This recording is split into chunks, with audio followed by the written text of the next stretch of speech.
Aquelas Duas, com Isabela Sais e Cora Ronay. Alô, alô, queridos ouvintes, muito bom dia, boa tarde, boa noite. Começando mais uma edição do Aquelas Duas Podcast, comigo, Isabela Sais, e com a minha querida amiga Cora Ronay, que está, digamos assim, derretendo com esse calor muito senegalês que faz no Rio de Janeiro. Socorro, onde vamos parar? Vocês sabem, eu preciso botar em perspectiva aqui a nossa história. É que eu cheguei ainda agora de São Paulo, pisei dentro da minha casa, vim para o meu escritório toda contente porque eu consegui chegar antes do horário da nossa gravação, liguei o ar-condicionado e cadê? Nada aconteceu. De modo que lá está o aparelho piscando, aqui está o controle remoto, teoricamente com pilhas trocadas e tudo, e nada acontece. Então, estamos debaixo de um calor miserável. Olha, mas para mim tá agradável. Sem nenhum recurso aqui. Já ligamos para o especialista que estava em Xerém. Já pedimos ajuda dos universitários. Nada acontece. Nada acontece, mas olha, eu tô tranquila, eu só não posso me mexer muito. Eu vou fazer tipo múmia, o podcast. Eu que gesticulo pouco. E os gatos estão felicíssimos à nossa volta, porque eles acham que, enfim, a gente entendeu o princípio da vida aqui. Viver com esse calor agradável e confortável. É isso, e aí a gente deixou a janela aberta, então vocês provavelmente vão ouvir um ronco de uma moto, de um carro passando, que vai ser o nosso BG de hoje, porque de janela fechada não dá. Não dá. Impossível de fazer esse podcast, né, Cora? E se ficar muito terrível, nós vamos nos mudar para o quarto. Isso. De modo que vocês terão uma acústica vagamente diferente no background. Isso, vai ser um programa variado. Com emoção. Pronto. Isso. No decorrer. Então tá bom, vamos começar, Corinha? Vamos, claro, meu A gente começa falando sobre o Twitter e o Google. Pois é, minha gente, tá chegando a hora de fazer aquele balanço do ano que passou. E isso geralmente acontece com todo mundo. Pessoas, empresas e com as redes sociais. O Twitter divulgou na última semana a retrospectiva de 2019 com os assuntos mais comentados, fotos mais replicadas e perfis mais seguidos. E por incrível que pareça, a publicação mais retweetada do ano foi a foto de um ovo. Cora, quando eu li isso... É muito engraçado isso, é muito engraçado. Olha, o tweet do perfil World Record Egg tinha justamente esse objetivo, fazer a fotografia do alimento bater o recorde mundial. Não bateu a marca, mas foi bem. 957 mil compartilhamentos. O Brasil fez sucesso em várias categorias, segundo o Twitter. O presidente Jair Bolsonaro, por exemplo, aparece em 5º lugar entre os políticos mais mencionados na rede social. Já Neymar ficou em 1º na lista de atletas homens e Marta em 7º na lista de atletas mulheres. O Google também fez a sua retrospectiva e publicou os assuntos mais buscados no Brasil. No topo do ranking, como assunto mais procurado, ficou a Copa América, seguida pelo Brasileirão e depois Gugu Liberato. Já as dúvidas mais comuns entre os usuários foram: o que é libido? Por que o WhatsApp parou de funcionar hoje? E como fazer o Enem 2019? Os celulares ficaram no topo da categoria tecnologia com o iPhone 11 e o Moto G7. Já no tema entretenimento, os que mais bombaram foram o filme Vingadores Ultimato, o reality show BBB 19 e a série Game of Thrones. Corinha, se precisa me fazer entender, porque eu não consegui entender ainda, como é que uma foto de ovo é a mais retweetada do ano. Porque o espírito da internet, no fundo, é esse, né? Gente, isso é sensacional. Olha, no tempo da internet a vapor, uma das páginas que fazia mais sucesso, assim que apareceu a World Wide Web, que é essa interface gráfica da internet e tal, havia o grande botão vermelho que não fazia nada. Você já tinha ouvido falar nisso? Não. Era um grande botão vermelho que não fazia nada. E todo mundo ia nessa página do grande botão vermelho que não fazia nada para ver o grande botão vermelho que não fazia nada. Fazendo nada. Fazendo exatamente nada. O que ele se propunha a fazer era um sucesso. Gente... Porque, claro, era o botão que não fazia nada e lá estava ele fazendo nada. Isso é sensacional. Então, a internet tem sempre uma coisa meio nonsense. Então, você tem isso. Vamos bater o recorde da foto mais vista. Vamos bater o recorde da coisa mais tweetada. Então, tá aqui, propõe um ovo cozido. Não é essa foto do ovo, é importante que se diga, não é sequer um ovo estrelado, um ovo mexido, é um ovo cozido. Não, nem sei se está cozido, pode... Olha, é a casca. É um mistério existencial, porque é um ovo visto de fora, que a gente não sabe se está cozido, se está cru, se está meio ao ponto, se está bem passado. Olha, então... É um mistério existencial. É uma imagem que te provoca uma certa curiosidade, digamos assim. Como será que está esse ovo? Grande curiosidade gastronômica, existencial. Haverá um pinto dentro desse ovo? Será comestível esse ovo? Mas olha, é uma super meditação. Você fica ali olhando para o ovo fica olhando para você e você fica, como será que está esse ovo? Será que esse ovo vai ser quebrado? Por não vai outro ser lado, quebrado? por que não o ovo? Né? Pronto. Você retweetou esse ovo? Não, eu não retuitei esse ovo, mas apenas por uma razão, porque eu não frequentei o Twitter esse ano. Eu vou ao Twitter, eu leio as coisas no Twitter, é onde eu me informo, assim, sobretudo eu vou ao Twitter no começo da semana e eu vou ao Twitter quando tem alguma coisa acontecendo, sei lá, impeachment do Trump, esse tipo de coisa. Mas eu tenho usado o Twitter muito pouco, porque acho a rede muito agressiva. Então, eu tenho ido pouco lá, mas se esse ovo tivesse aparecido no Facebook, eu teria retweetado com toda certeza. Pois é, isso que você está falando faz todo sentido, né? Que muitas vezes uma coisa que é sem importância, digamos assim, acaba levando uma fama muito grande. Eu acho que até porque as pessoas estão afim de coisas mais leves. Todo mundo quer se divertir. Quer se divertir, né? Então é divertido. Às vezes tem umas fotos, umas coisas, uns memes que a gente morre de rir. E aí eles vão sendo replicados, porque as pessoas também querem, sei lá, ler, leveza ouvir. Leveza. É isso, a palavra é leveza. Tá difícil da gente ter leveza. Então quando você tem uma foto, quando você tem, sei lá, uma coisa absolutamente nonsense... Tudo que a gente quer é foto de um ovo. Tudo que a gente quer é a foto de um ovo. É isso. Hashtag queremos ovo. Queremos ovo. Olha, eu vou adorar, porque ovo é um dos meus alimentos prediletos. Eu adoro ovo. Eu também amo. É a minha proteína principal. É a proteína principal da minha alimentação. Eu já pensei nisso, sabe? Um exercício que eu adoro fazer é o que eu poderia passar a vida inteira comendo sem enjoar. Sabe? Então, volta e meia, eu estou assim num restaurante super sofisticado, fazendo aquela refeição bizarra que você faz uma vez na vida, e eu penso, eu conseguiria passar a vida inteira comendo isso? A resposta invariavelmente é não. Não.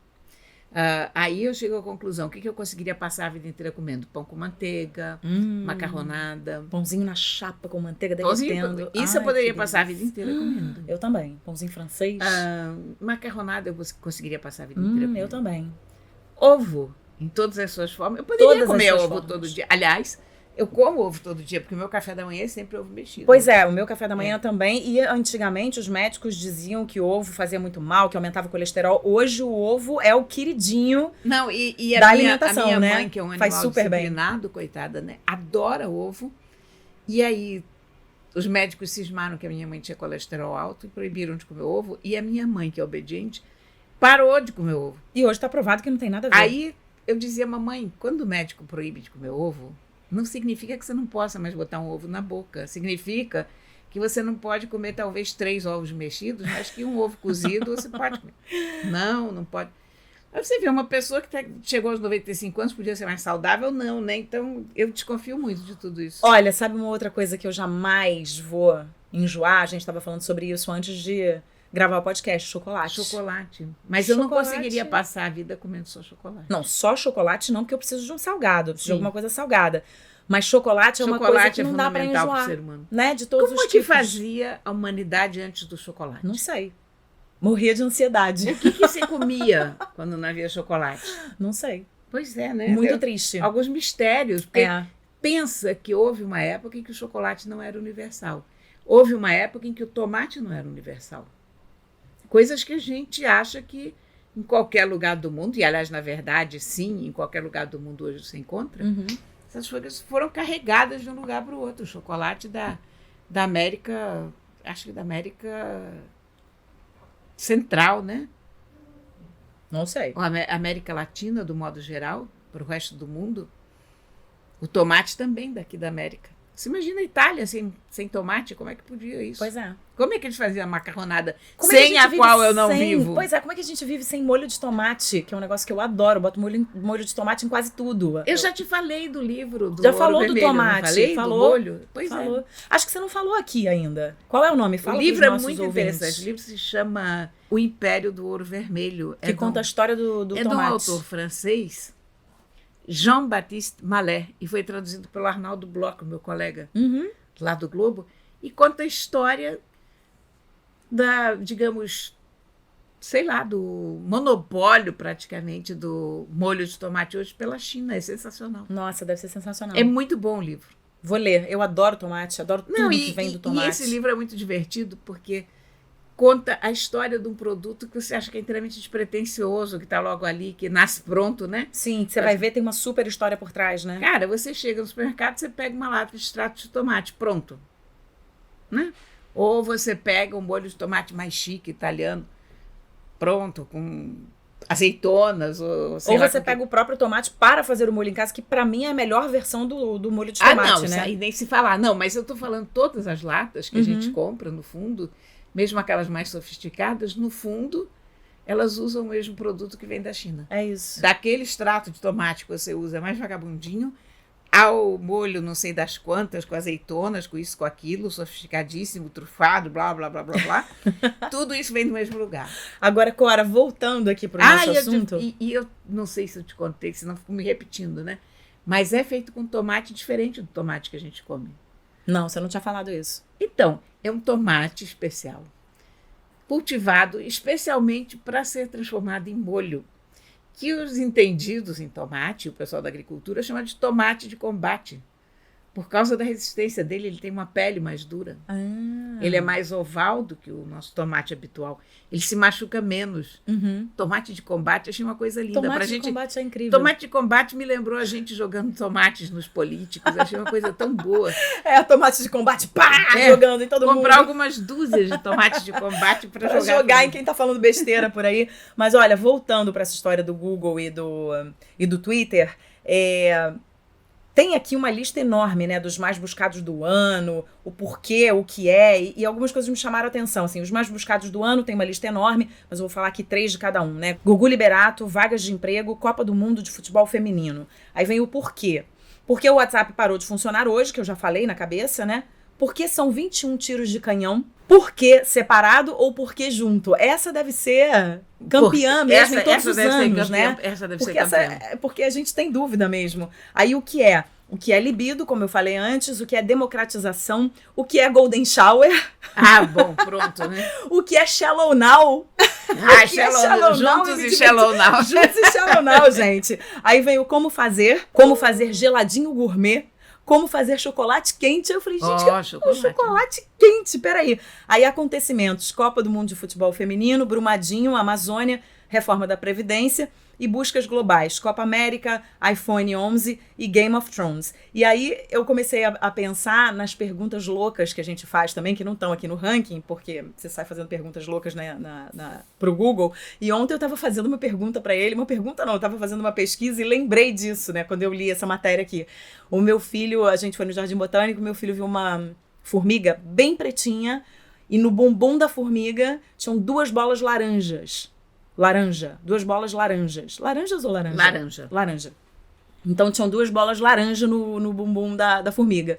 E aí a gente falou, caramba, uma formiga de bumbum laranja, não sei o que e tal. Aí eu sempre falo pra ele, filho, a gente precisa pesquisar isso. Ele adora pesquisar, abrir o computador e pesquisar. E aí lá fui eu pro Google, formiga preta com 2 bolas laranja no bumbum.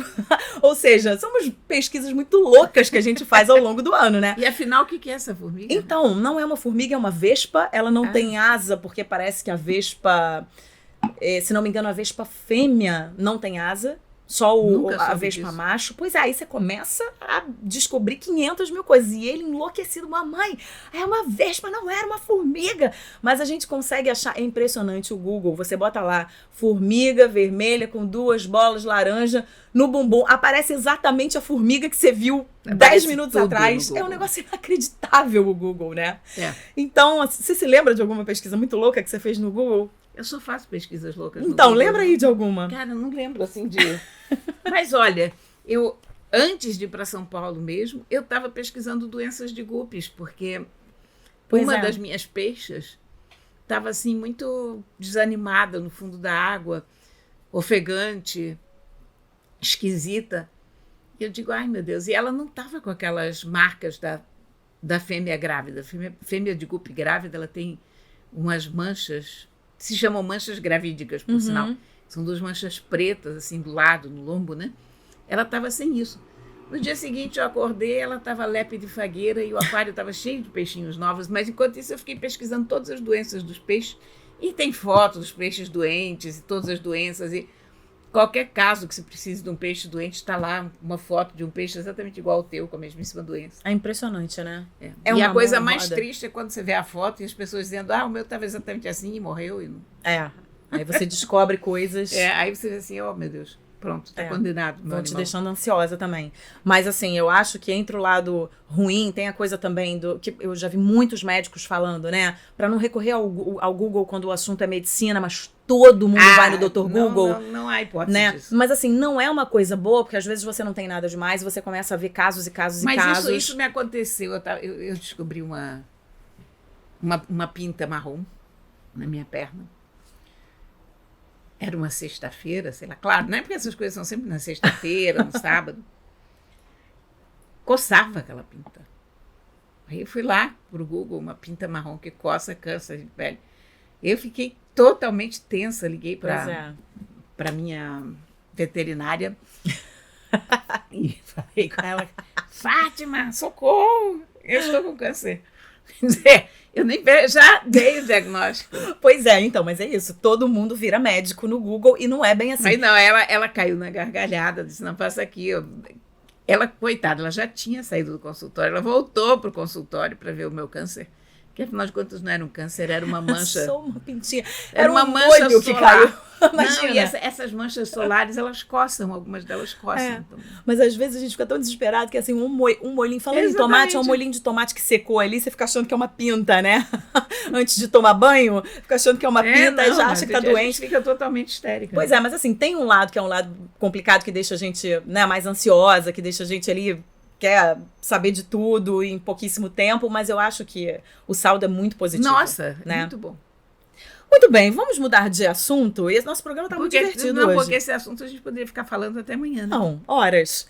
Mas o nosso programa está muito divertido hoje. A gente vai falar agora de um decreto muito curioso que rolou na França.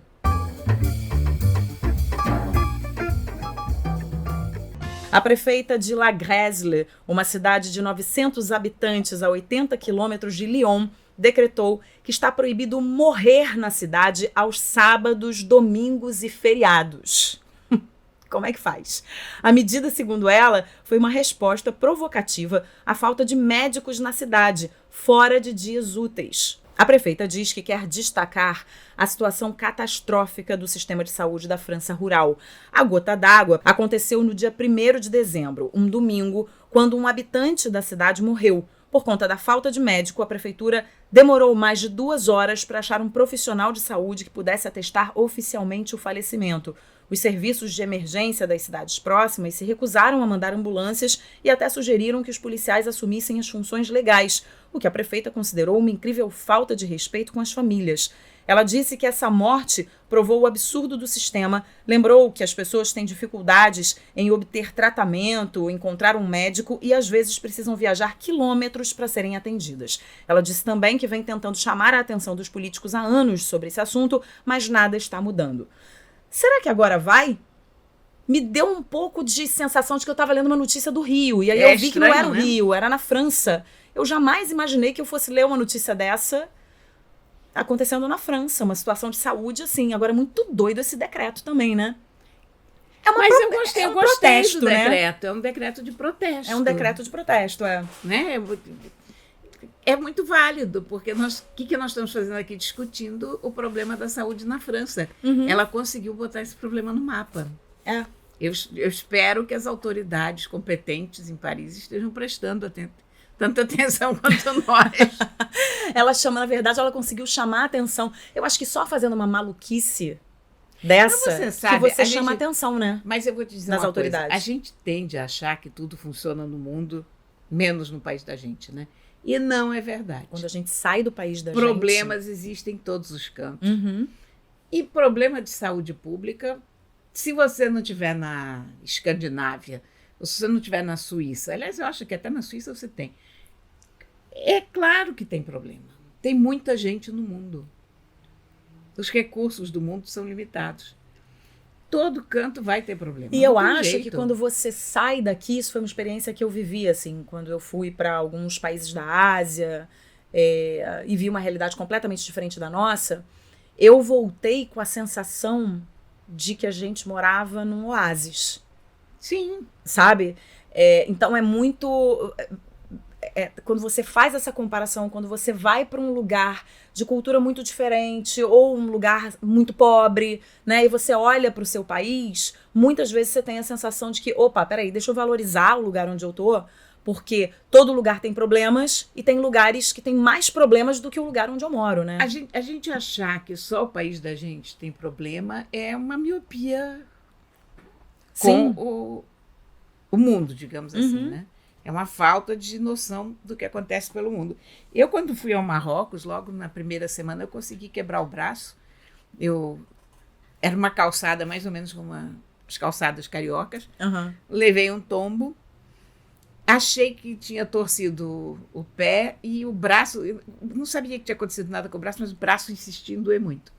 Aí, isso foi em Essaouira, uma cidade linda, à beira-mar. Voltei para Casablanca. Em Casablanca, me levaram para a melhor clínica local. E quando eu cheguei na melhor clínica local, você imagina, o médico brincava fazendo o seguinte, ele ficava com a tampa da caneta arrancando as caspas da cabeça. Nossa, que visão agradável. Não, eu não vou esquecer isso nunca. E sendo que esse médico trajava preto. Então você imagina, eu olhando para aquele profissional, não me inspirou muita confiança, mas aí ele olhou para o meu pé, olhou para o meu, assim, num desânimo total. Ele disse, não, a senhora torceu o tornozelo, isso não é nada.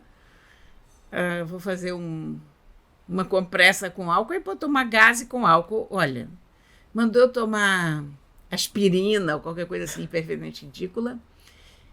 E o braço, ele disse que não era nada. Aí eu acreditei, né? E passei um mês no Marrocos manquitolando e ainda bem que eu estava hospedada com um amigo que tinha um bom fisioterapeuta, e o fisioterapeuta disse, olha, não, tem alguma coisa aqui, tem alguma coisa aqui. Você, quando chegar no Brasil, você olha isso. Vem aqui. Quando eu cheguei aqui no Brasil, toda dolorida, fui consultar um ortopedista de verdade. Aí ele me disse, cara, você quebrou o braço, né? Só que a essa altura já consolidou. E aí, o que você fez? Aí ele teve que fazer uma injeção, foi uma das coisas mais dolorosas que eu fiz na vida, de uma infiltração de não sei o quê. Mas para você ver, isso é a melhor clínica de Casablanca e tal. Pois é. Mas é isso então, mesmo. Pronto, é assim. Então, a gente reclama, né? A É. gente fica reclamando, mas faz parte. Acho que todo mundo deveria sair, deveria ter a oportunidade, né? Porque às vezes as pessoas não têm a oportunidade de sair. Mas quando você tem a oportunidade de sair e ver uma realidade que é muito diferente da sua e pior do que a sua, você começa a valorizar mais o lugar onde você mora. E aí, uma vez eu tive que ir ao dentista em Londres. Você vê Londres, seguro saúde, aquele seguro que a gente paga antes de viajar. Sei. E quando eu cheguei no consultório, isso é um consultório em Harley Street, que é a Rua dos Médicos lá e tal. O consultório era todo acarpetado. Assim, pequenos detalhes que você nota que a gente está... Que o Brasil certamente está mais avançado em higiene, tá, do que a Inglaterra. Então, aquelas coisas assim que você diz, não, o mundo todo é igual. Não adianta a gente querer achar que a gente está muito pior. O Rio está passando por um momento tenebroso. Sim. Na área da saúde pública. Não, se fosse no Rio, esse decreto aqui tinha que proibir morrer todo dia. Não só nos finais de semana. Mas o mundo é cheio de problemas. O resumo disso é que não adianta a gente achar que há lugares perfeitos, porque perfeição não existe. A gente vê basicamente isso. A gente vê isso, por exemplo, eu tenho muitos amigos que moram fora do Brasil, né? Que saíram por motivos completamente diferentes. E todas as vezes que esses amigos voltam para passar uma temporada, a conversa com os amigos é sempre, tá tudo bem, mas...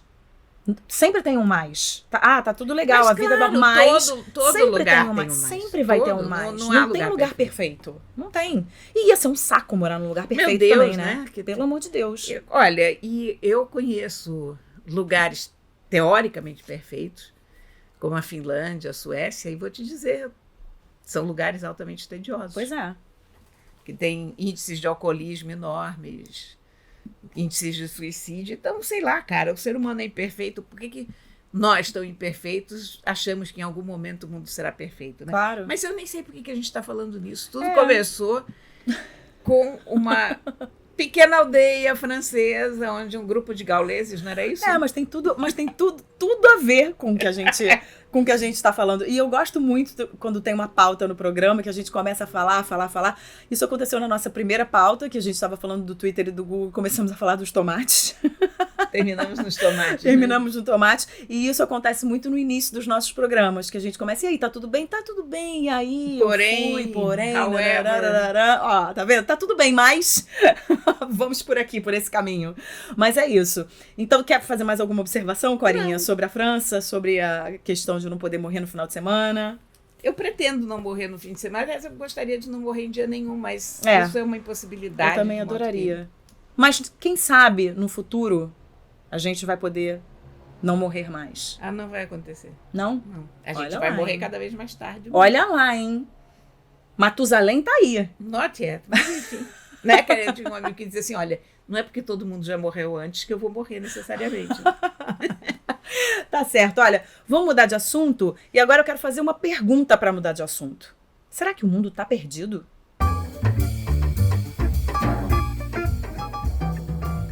O ditador da Coreia do Norte, Kim Jong-un, acaba de ser homenageado pela Câmara do Rio de Janeiro. Ele recebeu uma moção de louvor a pedido do vereador Leonel Brizola Neto, do PSOL. Esse tipo de homenagem é bastante comum na Câmara Municipal. Milhares de instituições, organizações, estabelecimentos comerciais e membros da sociedade civil carioca já receberam a condecoração. Mas essa, claro, acabou gerando polêmica. Segundo o texto do político que pedia a homenagem, Kim Jong-un merecia a moção por todo o esforço de seu povo e de seu máximo dirigente na luta pela reunificação da Coreia e a necessária busca da paz mundial. A Coreia do Norte é considerada uma das ditaduras mais repressoras do planeta. De acordo com a Anistia Internacional, as autoridades são responsáveis por graves violações dos direitos humanos, incluindo a detenção de até 120 mil pessoas em prisões políticas, sujeitas à tortura, condições desumanas e execuções sumárias. Após a polêmica, o PSOL afirmou que essa não era a opinião do partido e que Brizola Neto faz a moção individualmente. Já o gabinete do vereador disse que a moção foi motivada pelas conversas de paz estabelecidas na Península Coreana ao longo do ano de 2019. Especialistas afirmam que é necessário ter maior clareza do que se tratam essas condecorações, para que servem e para quem são. Elas devem servir para, de fato, valorizar pessoas que tenham tido destaque em projetos, que tenham feito alguma ação social e política ou que tenham beneficiado a cidade de alguma forma. A gente falava na nossa última discussão aqui que o Rio de Janeiro está passando por um momento complicado. Um momento de trevas. Um momento de trevas. E as trevas estão aí, né? Também, eu acho isso inacreditável. É inacreditável. Acho que o pessoal não ter expulso esse cara é o fim da picada. Acho que essa homenagem envergonha a cidade, envergonha o Estado, envergonha o país. É uma falta de noção do que acontece, é uma desconsideração com qualquer pessoa inteligente, é uma ofensa aos coreanos do Norte, aos coreanos do Sul, é uma indignidade com as pessoas que morreram sob esse regime, é um atestado de burrice para esse cara. Eu não sei nem o que dizer. Eu não tenho, sinceramente, nem indignação, nem palavras para definir o que eu sinto diante disso. E achar que nós estamos pagando o salário de uma besta desse quilate. É isso. A gente ainda paga o nosso dinheiro, né? Ainda vai para o salário dessas pessoas que deveriam estar se ocupando em homenagear de fato quem merece ser homenageado. Não, essas pessoas deveriam estar trabalhando. Homenagear as pessoas não é trabalho. Sim, mas se vai fazer uma moção, que se faça uma moção a quem realizou um projeto que mereça essa moção, né? Mas o que eu vejo cada vez mais são as pessoas, e aí de uma maneira geral, eu estava pensando sobre isso, são as pessoas se ocupando cada vez mais com aquilo que não importa. Não, e com aquilo que não deve merecer a nossa atenção. Isso envergonha a gente num grau, porque quando você vai para a Coreia do Norte, tem um museu da Fraternidade Universal. Uhum. É um palácio, como todos os palácios da Coreia do Norte, de mármores dourados. Aquela população está morrendo de fome. A Coreia do Norte vive numa insegurança alimentar permanente. Não tem comida, não tem energia elétrica. Violência do Estado um horror. O tempo todo. Enfim, todas essas coisas que a gente sabe. Então, no meio disso tudo, tem um gigantesco museu da Fraternidade Universal, em que, desde Kim Il-sung, eles expõem todos os presentes que os chefes de Estado receberam ao longo dos anos. E você sabe que toda visita de chefe de Estado, toda delegação, leva um presente. Então, aquele museu é bizarro, porque tem salas e salas de presentes enviados, sei lá, pela Inglaterra, pela Alemanha, pela China. Aí tem um automóvel que a China enviou, aí tem a cabine de trem que a Rússia deu, aí tem as 3 canetas que o Kim Il-sung ganhou no hotel não sei das quantas, aí tem a bola de futebol que o Pelé deu pro camarada Kim Il-sung, do amigo Pelé. Isso eu morri de vergonha, não precisava. É uma vergonha. Não precisava, né? É logo uma das primeiras coisas, quando você entra no museu, tá essa bola que o Pelé deu. E tinha meia dúzia de quinquilharias brasileiras. Quinquilharias essas dadas pelo Partido Comunista, pelo PT. Aí vai uma moção dessas, de uma besta quadrada dessas também para lá, né? Como se o cara tivesse um auto-merecimento. Então tá lá o povo brasileiro prestando homenagem a esses tiranos. E aí eu me lembro que a gente estava com esse grupo de turistas, que são sempre pequenos grupos, e não tinha nada da Holanda. E aí os holandeses estavam tão orgulhosos. Estavam felizes de não ter nada da Holanda. Tiveram uma moral com a gente. E tinha muita coisa dos ingleses. Os ingleses ficaram devidamente envergonhados e encabulados. Agora, por que será, né, que essas pessoas...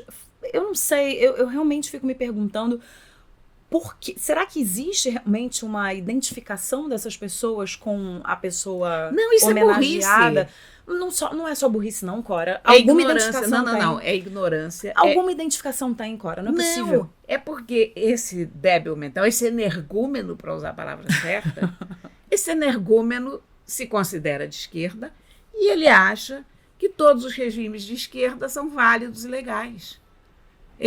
Esse energúmeno, que provavelmente deve fazer grandes declarações contra o fascismo, não percebe que o regime totalitário que se diz de esquerda é tão fascista quanto um regime totalitário de direita. Claro.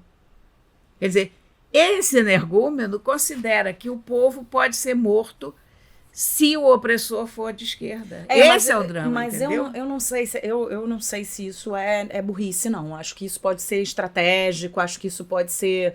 Eu não sei. A gente hoje vive uma situação política... Não subestime o alcance da burrice. Mas você nesse está tentando encontrar uma saída digna e honrosa para uma cavalgadura das 4 patas. Não tô mesmo, porque eu acho isso aqui o fim da picada. Eu só não sei se é burrice. Eu acho que é alguma outra coisa. Má fé. Ignorância. Má fé. Ignorância, a gente já falou. Não, mas eu acho que é mais má fé. Porque eu acho que hoje a gente vive maus num sentimentos. mundo... Então, mas eu acho que hoje... Obrigada por você ter me ajudado, porque eu tava tentando raciocinar aqui. Eu acho que hoje a gente vive no mundo, eu não tô dizendo só no Brasil, eu acho que no mundo, em vários lugares do mundo, a gente vive um caminho de má fé. A gente vive governos... a gente está vendo governos que têm má fé e que são mal intencionados. Então, eu acho que isso é muito mais má intenção do que burrice. Eu não considero burrice, eu considero má intenção, eu considero, eu vou falar daqui porque eu tenho muitas pessoas que me seguem, que me ouvem, e que aí eu vou conseguir, sei lá o quê. Eu não sei. Fazer média, entendeu? Com os outros ignorantes. Com os outros ignorantes. Eu acho que é mais por aí. Eu fico indignada, eu juro. Eu tô aqui meio que brincando, mas o meu grau de indignação com isso é master, realmente...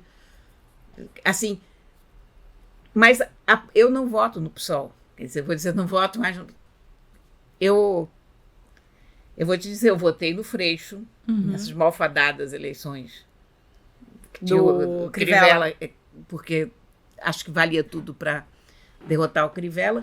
Mas eu te digo uma coisa, depois de uma coisa dessas, quando um partido se recusa a expulsar uma criatura que homenageia Kim Jong-un, Não dá para votar num partido desses nem como contraponto a um Crivella. É caso de anular. E na verdade, né? Porque isso aqui é um partido que está aceitando qualquer coisa. Está aceitando, como assim? porque na realidade eles disseram que a opinião do partido... Como? Só assim, né? Que essa não é a opinião do partido, mas que essa moção é uma moção individual. E isso pra mim é um pouco tipo, vou tirar meu time de campo aqui. É ficar em cima do muro. É ficar em cima do muro. Eles fizeram isso com o caso de antissemitismo também. No segundo turno, lembra das eleições municipais? Que alguém deu uma declaração horrível. E o pessoal fez a mesma coisa. Disse, não, isso é uma questão pessoal. Olha, não tomou nenhuma atitude, lamento, mais né? drástica. Eu também, lamento muito. Bom, mudamos de assunto e falamos agora sobre Paraisópolis. A comunidade de Paraisópolis, em São Paulo, está na boca do povo. Infelizmente, por conta de uma ação da polícia que foi, no mínimo, desastrada, terminando com a morte de 9 jovens inocentes durante um baile funk. Muito se fala dos bailes que acontecem lá, de como agem a polícia, os bandidos, mas não dá para esquecer que a comunidade é feita em grande parte por gente do bem. Esses dias o G1 fez uma matéria super legal de uma dessas iniciativas interessantes que rolam por lá. Desde novembro, moradores lançaram a Paraisópolis Celular para os moradores da comunidade. Os planos são personalizados e pouco mais de um mês depois já são mais de 1.400 usuários. Segundo os criadores do projeto, o objetivo é atender demandas específicas, de acordo com o perfil dos moradores, que muitas vezes não são oferecidos pelas grandes operadoras. A Paraisópolis Celular é regulamentada pela Anatel, mas não possui infraestrutura própria. Ela compartilha antenas com as grandes operadoras por meio de acordos comerciais. Alguns usuários explicam que optaram pela companhia para ajudar a comunidade a crescer. Outros dizem que tem melhores benefícios e tem também aqueles que optaram pela operadora local por dificuldade de ter acesso a crédito. Essa atitude da comunidade, né, é muito legal. Adoro isso. Né, de você lançar, né, uma novidade e as pessoas aderirem, né, a essa novidade porque querem fazer a comunidade crescer. Esse eu acho que é o espírito que todo mundo deveria ter, seja em comunidade, seja em bairro, seja, né? A gente vive em sociedade, é isso, né? A solução para o mundo, porque o mundo está muito grande. E eu acho que as grandes soluções para o mundo hoje são pequenas. Eu acho que as coisas se resolvem em escalas pequenas, em escalas menores. O que o Jaime Lerner chama de acupuntura urbana, né? Quer dizer, ele não fala exatamente em empresas, ele fala mais de arquitetura, de urbanismo. Mas eu gosto de transpor a ideia do Jaime Lerner para esse tipo de empreendimento, para esse tipo de solução.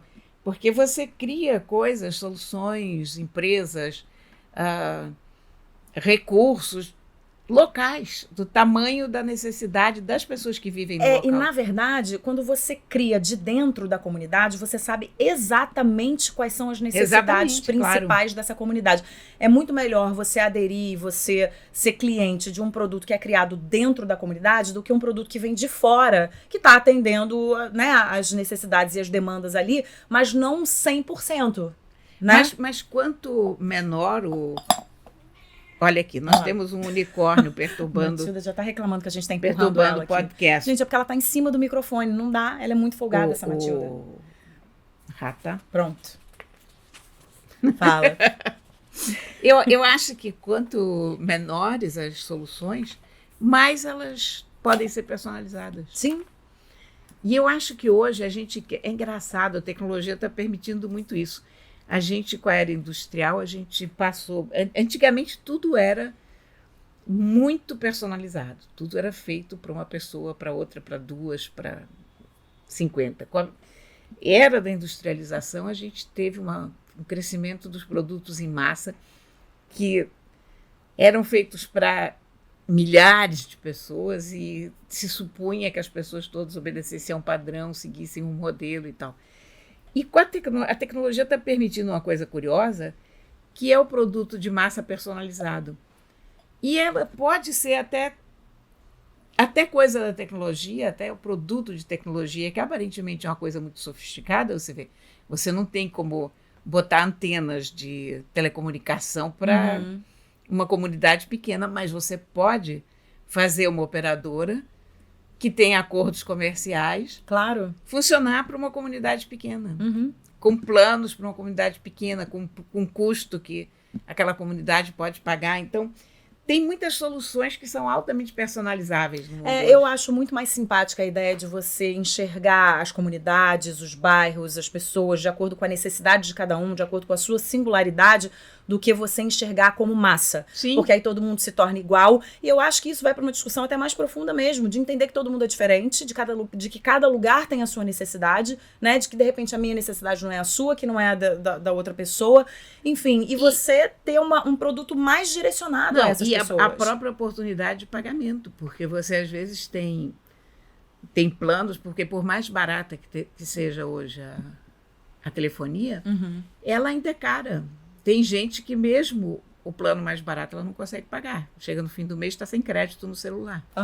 Então você começa a fazer um produto que está feito na medida daquela pessoa. Essa pessoa não precisa de interurbano, ela de repente não precisa de nada do que a gente está usando lá, ela precisa de um WhatsApp que funcione bem, digamos. Eu me lembro que quando eu comecei a fazer rádio, eu fiquei muito interessada pelas rádios comunitárias. Eu acho muito a legal. Rádio comunitária, eu acho máximo. Eu acho sensacional, porque também principalmente em relação à prestação de serviço, porque eu acho que uma das funções do rádio é prestar serviço, né, além do entretenimento e de outras coisas, mas na prestação de serviço, você está prestando serviço diretamente para aquela comunidade. Exatamente, né? É muito bom. Você não está falando de assuntos que não interessam àquela comunidade. Quando você faz um rádio como, né, a gente fez, às vezes é muito difícil você entender e você chegar à conclusão do assunto sobre o qual você vai falar. Porque será que vai atender a gregos e troianos? Porque você não sabe direito quem são os gregos e os troianos, entendeu? Na rádio comunitária você sabe exatamente para quem você está falando. Não, e você então é muito mais fácil você definir até repara pauta. que a rádio é uma das poucas coisas que permanecem fortemente locais, né? Sim. Você tem telejornais, os telejornais mais fortes são os telejornais nacionais.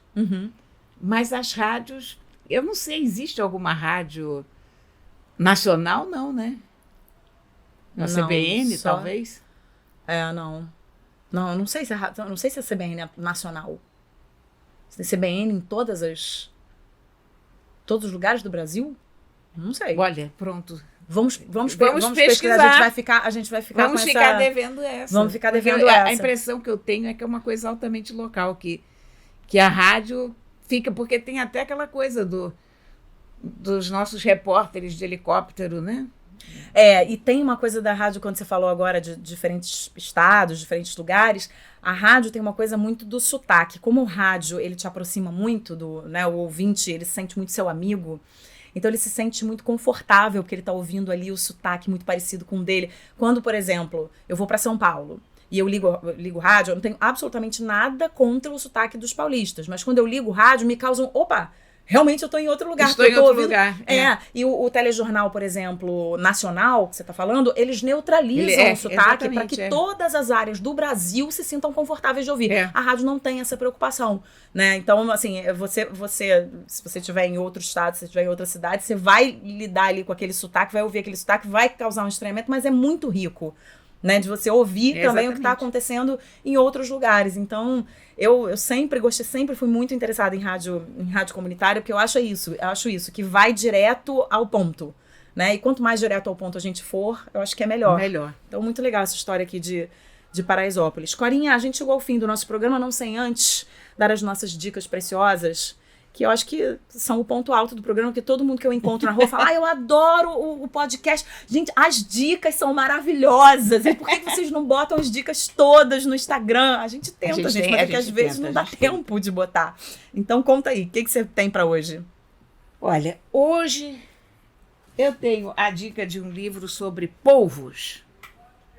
Esse livro, gente, eu cheguei aqui, a Cora me mostrou, é sensacional. Ouve só, fala aí, Cora. Esse livro se chama Outras Mentes. O subtítulo do livro é O Polvo e a Origem da Consciência. O livro é escrito por Peter Godfrey Smith. Foi editado pela Todavia. É tradução do Paulo Geiger, aliás. Eu tenho que mencionar porque está uma excelente tradução. É sensacional. Esse homem é um filósofo, esse homem é um mergulhador. E esse homem começou a observar os polvos e a perceber que ali havia uma inteligência fundamental. E o que ele propõe é o seguinte: é que o polvo é a pessoa mais perto de um ET que nós vamos encontrar na vida. Porque quando nós, seres humanos, nos separamos dos pássaros, por exemplo, isso foi há, 150 milhões de anos. O nosso ancestral comum com os pássaros, um dinossauro lá qualquer, um dinossauro, aconteceu há 150 milhões de anos. O nosso ancestral comum com o polvo aconteceu há 600 milhões de anos. Nossa. Então, a diferença evolucionária é abissal. Então, a gente tem pouquíssimo em comum, como estrutura biológica, como só tudo. os tentáculos, né? Nós mulheres, principalmente, fazendo de tudo um Mas pouco. Olha, às vezes eu me sinto um polvo. Você não faz ideia que criatura fascinante é um polvo e como a inteligência do polvo está distribuída pelo corpo do polvo inteiro. Mas, por outro lado, como há consciência realmente no polvo. Sabe? Não é só inteligência, é consciência mesmo. O livro é fascinante. Eu acho que esse foi um dos melhores livros que eu li ao longo de 2019 e eu recomendei esse como um dos livros nos meus livros de Natal, na quinta-feira, né? Eu estou muito curiosa, eu vou ler esse livro com certeza. É realmente fenomenal e é tão original, tão interessante essa ideia dele. E eu adoro polvos. Toda pessoa que mergulhou, e eu mergulhei bastante... É lindo, né? Polvo é um bicho lindo. Não é só que é lindo. Você se comove com a inteligência daquele animal. Você percebe que aquele animal está prestando atenção em você. Ainda que você não chegue a essas conclusões tão espetaculares quanto Godfrey Smith, porque afinal nem todos somos filósofos e biólogos e tal, mas a gente percebe que aquilo não é um peixe qualquer. A gente percebe que a gente está diante de uma inteligência especial. E a verdade é que desde que eu mergulho, eu nunca mais pedi polvo. Eu não parei de comer polvo porque, sei lá, se eu chego em algum lugar e tem polvo, eu como, mas eu nunca mais pedi. Eu não como polvo. Sabe, é uma coisa... Porque eu não tenho essa coisa, eu não como isso, porque também, senão a tua vida fica muito difícil. Socialmente, mas eu cada vez como menos e nunca mais tive coragem de pedir um polvo, de me sentir diretamente responsável pela morte de um animal maravilhoso desses. Então, Corinha, você mergulhava? Mergulhei aos 40 anos, comecei a mergulhar e passei muito tempo mergulhando, até os 50 lá vai pedrada. Mergulhando o quê? Com tanque? Com garrafa, assim. Garrafa? Olha só, gente. Mergulhei muito tempo e mergulhei muito bem, modéstia à parte. Que incrível! Mergulhava bem. Mas você parou? Parei porque aconteceram N coisas na minha vida, porque começou a ficar difícil, porque depois eu fiquei muito deprimida, depois eu comecei a engordar. Aí quando você engorda, é horrível mergulhar com excesso de peso, porque você tem que usar um lastro muito pesado, por incrível que pareça. E aí isso é muito chato. Então a vida inteira eu sonho em emagrecer, um pouco para voltar a mergulhar. E já está no caminho. Talvez, quem sabe, esse seja o ano em que eu volte. Você já está virando filezinho de borboleta. A mergulhar. O problema é que no Rio de Janeiro o mergulho é muito complicado. Por quê? Porque a água é muito fria, porque você tem que usar uma roupa muito mais quente, muito mais complicada de usar do que a gente precisaria. Não é clara também, né? Não, ali as cagarras, onde eu gostava de mergulhar, é um caldo de cana. Você tem uma visibilidade de 5 metros, 10 metros, num dia muito bom. Isso quando você tem 40 anos está legal, mas quando você tem 66 já não está tão legal. Depois, quando você mergulha todo dia durante 10 anos, eu sei que já começa a não ter tanta graça. E a outra coisa é que uma coisa é você botar uma roupa de mergulho de não sei quantos milímetros num ambiente frio, outra coisa é com esse calor do Rio de Janeiro. Então você imagina se botar aquela roupa para uma água gelada e depois você sobe com aquela roupa. O bom mesmo é mergulhar no Caribe. Mas aí é uma coisa financeira que também... Aí não dá para ir pro Caribe todo final de semana, não né, dá minha pra gente? ir pro Caribe todo fim de semana. Então... Mas, Corinha, eu acho muito legal isso, assim, eu adoro conversar com você, porque mergulho, por exemplo, eu acho lindo, eu acho um esporte incrível, fascinante, mas eu jamais faria, assim. Foi uma das boas coisas que eu fiz na minha vida. Pois é, eu jamais faria, porque...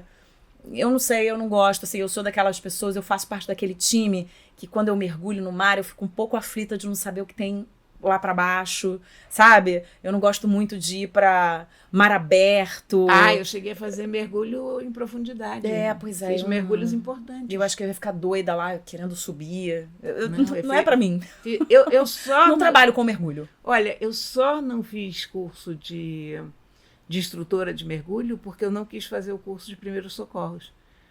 Porque eu não confio na minha responsabilidade. Eu fico histérica quando eu vejo uma pessoa doente ou ferida ou qualquer. Você tem que ser uma pessoa que saiba realmente o que está fazendo. Que tenha calma nesse momento. E eu não confio em mim, então eu não quis assumir essa responsabilidade, entendeu? Mas todas as outras coisas, todos os outros cursos possíveis de fazer mergulho eu fiz. Olha só. E a Bia era minha buddy de mergulho. A Bia, mas a Bia mergulha ainda? Não. Bia parou de mergulhar, mas a Bia mergulhava muito bem. E eu brincava com a Bia dizendo que ela estava fazendo o recenseamento das moreias do litoral fluminense, porque toda vez que a gente mergulhava, a Bia atrás das moreias, olhando as moreias. Olha, meu filho adora moreias, adora. Moreia é um bicho muito doido, né? É lindo. É lindo, mas... E eu brincava de dar corrida nos linguados.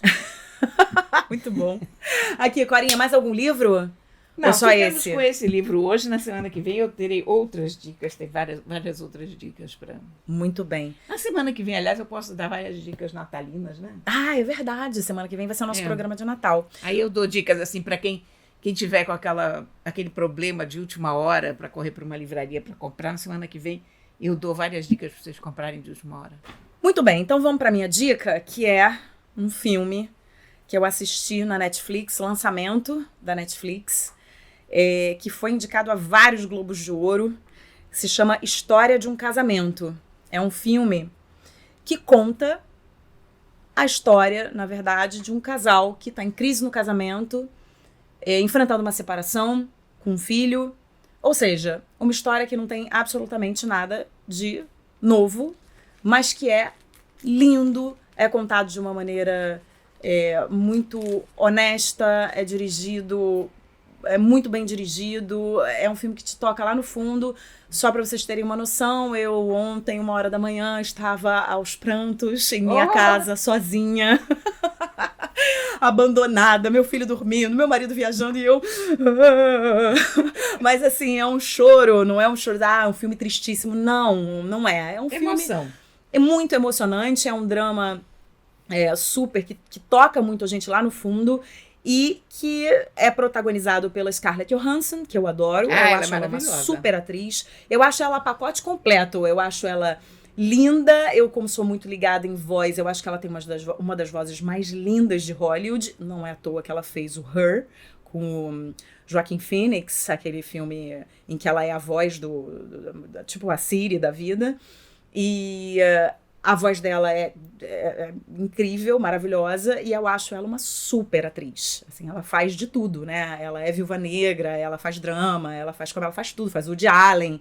Então ela é uma atriz assim, muito, muito diversificada, que opta também por escolhe trabalhos bons, né? E então ela está indicada a melhor atriz em filme de drama no Globo de Ouro.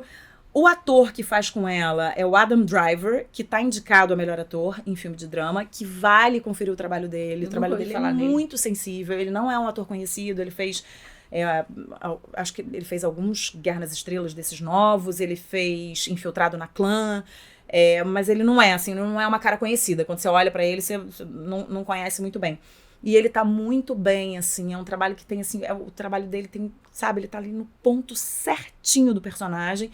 Tá indicada a atriz coadjuvante com a Laura Dern, que eu amo, de paixão. Ótima. Eu acho ela ótima. Eu também. E mais, melhor filme, trilha sonora original e roteiro. Nossa, eu vou assistir hoje. Então vale muito a pena. Acho que é um filme... Vou assistir hoje. Muito legal. E eu também tô doida pra assistir. Eu vou ver se eu assisto pra dar dica na semana que vem, o Dois Papas, do Fernando Meirelles. Nossa, eu tô querendo muito ver esse que filme. também tá indicado. De repente a gente podia até ver e comentar na semana que vem, que eu tô doida pra ver. Ao cinema, então vamos. Então tá aí, História de um Casamento na Netflix a qualquer hora do dia, da noite, da madrugada, da tarde. Isso que é bom. É só você ir lá e pum, dá play a hora que você quiser. E pra finalizar, Corinha... Gente, Corinha hoje tem música para tudo. Tenho uma dica de música. Conta aí, Corinha. Eu hoje sugiro John Denver, que é um dos meus cantores favoritos. Adoro também descobrir. A Bela não sabia quem era o John Denver, E aí eu comecei a tocar umas músicas do John Denver e ela conhecia todas. Eu cantava todas, gente. Ela Eu falei, só não tinha ligado o nome à o pessoa. nome à pessoa, é. E a principal das músicas que eu pus ali na nossa playlist é o Perhaps Love, Ai, que lindo. em que ele canta junto com Plácido Domingo. É lindo, Então, né? pronto, John Denver para vocês. Tá bom. E eu vou lá no outro extremo e vou indicar hoje. Eu sempre, para indicar a nossa música, eu ouço muito no carro a nossa playlist. Aliás, gente, segue lá a nossa playlist. Tá lá no Spotify, tem muitas músicas e você ouve onde, a hora que você quiser. E aí Eu botei até o We Wish You a Merry Christmas, viu? Ó, tá vendo? Temática. Com John Denver e os Muppets. Música Não se temática pro seu Natal. surpreendam se vocês ouvirem. Então, e aí eu vou deixando lá no aleatório e vai tocando.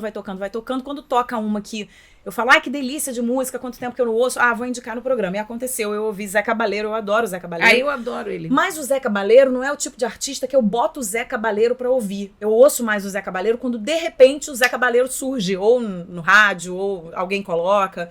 Não é, assim, um artista que eu tenho hábito de ouvir. E ele tem uma música que se chama Telegrama, que eu adoro, e que eu fico até hoje tentando cantar o refrão inteiro e eu não consigo, que é aquela: hoje eu acordei com uma vontade danada de mandar flores ao delegado, de nananana. Aí ele começa a contar várias histórias, eu fico, tem uma hora que eu me perco, gente. Mas essa música é muito, muito, muito legal. Então, Zé Cabaleiro, Telegrama, a gente infelizmente não pode tocar no programa, mas você vai lá e ouve na nossa playlist, certo? Semana que vem, nosso programa de Natal, teremos pautas natalinas, muito Jingle Bells, não é? Livros de última hora para vocês. Isso, dicas de presente. Vamos fazer um programa legal, caprichado, né, Clarinha? Vamos. Então tá bom. E vai ter, gente, na semana que vem, na nossa gravação, vai ter participação especial do Theo, meu filho. Então, muito provavelmente, ele vai falar muito nesse microfone, não estranhe. Ele vem para cá brincar com os gatos, com os peixes e com o dinossauro lá da sala. Isso, e falar no microfone. Quem sabe vai deixar a gente gravar o podcast. Isso será uma incógnita. Cenas dos próximos capítulos. Corinha, um beijo pra você, boa semana. Beijos para todo mundo, para você sobretudo, Belinha. Beleza, até semana que vem, valeu. Aquelas duas, com Isabela Sais e Cora Ronay.